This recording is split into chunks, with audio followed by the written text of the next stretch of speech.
पुढली बातमी अशी की मुंबईत धारावीमध्ये सध्या तणावपूर्ण स्थिती निर्माण झाली आहे। मशिदीचा अवैध भाग तोडण्यावरून तणाव झाला। धारावीत सकाळी कारवाईसाठी गेलेल्या बीएमसी पथकाला स्थानिकांनी रोखलं आणि त्यावेळी बीएमसी पथकाच्या वाहनांची स्थानिकांनी तोडफोड केली।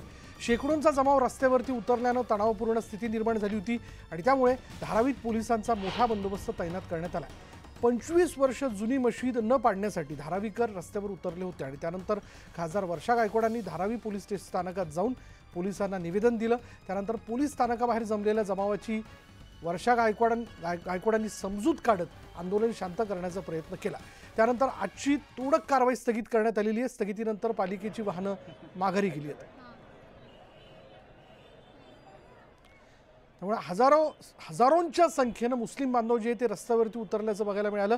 पालिकेच्या गाड्यांची तोडफोड करण्यात आली, त्यामुळे तणावपूर्ण स्थिती जी ती निर्माण झाली आणि अशा वेळी पोलिसांचा बंदोबस्त जो आहे तो अधिक तिथं वाढवण्यात आलेला आहे। आत्ता क्षणाला आता जमाव हा हिंसक होऊ नये, कुठल्या प्रकारची अफवा पसरू नये यासाठी म्हणून स्वतः वर्षा गायकवाड ज्या आहेत त्या पोलीस स्थानकात गेलेल्या होत्या। त्यांनी त्यांचं एक निवेदन तिथं देऊ केलं आणि तोडक कारवाई जी ती आजच्या दिवसापुरता म्हणून स्थगित करण्यात आलेली आहे।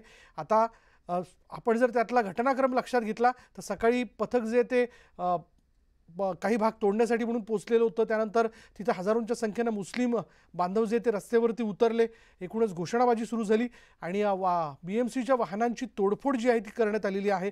पहिले तर या मशिदीकडे जाणारा रस्ता जो आहे तो अडवण्यात आला, ही वाहनं जी ती अडवण्यात आली आणि हा सगळा प्रकार घडत असताना त्या ठिकाणी तणाव निर्माण झालेला होता।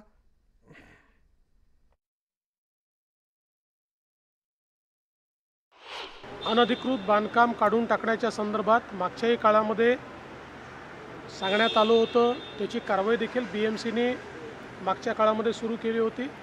त्यावेळेस अशी विनंती आली होती की ईद झाल्यानंतर हे अतिक्रमण काढण्यात येईल। आज देखील टीम त्या ठिकाणी गेली होती। त्यावेळेस त्यांनी सांगितलं आहे की पुढच्या 4-5 दिवसात आम्हीच ते अतिक्रमण काढतो। त्यामुळे ती टीम त्या ठिकाणून परत आलेली आहे। कुठल्याही परिस्थितीमध्ये लॉ अँड ऑर्डरची सिच्युएशन करून कोणी अडथळा निर्माण करेल तर ते योग्य होणार नाही। मला विश्वास आहे की त्यांनी ज्या प्रकारे बीएमसीला लेखी दिलेला आहे त्याप्रमाणे पुढची कारवाई ते करतील।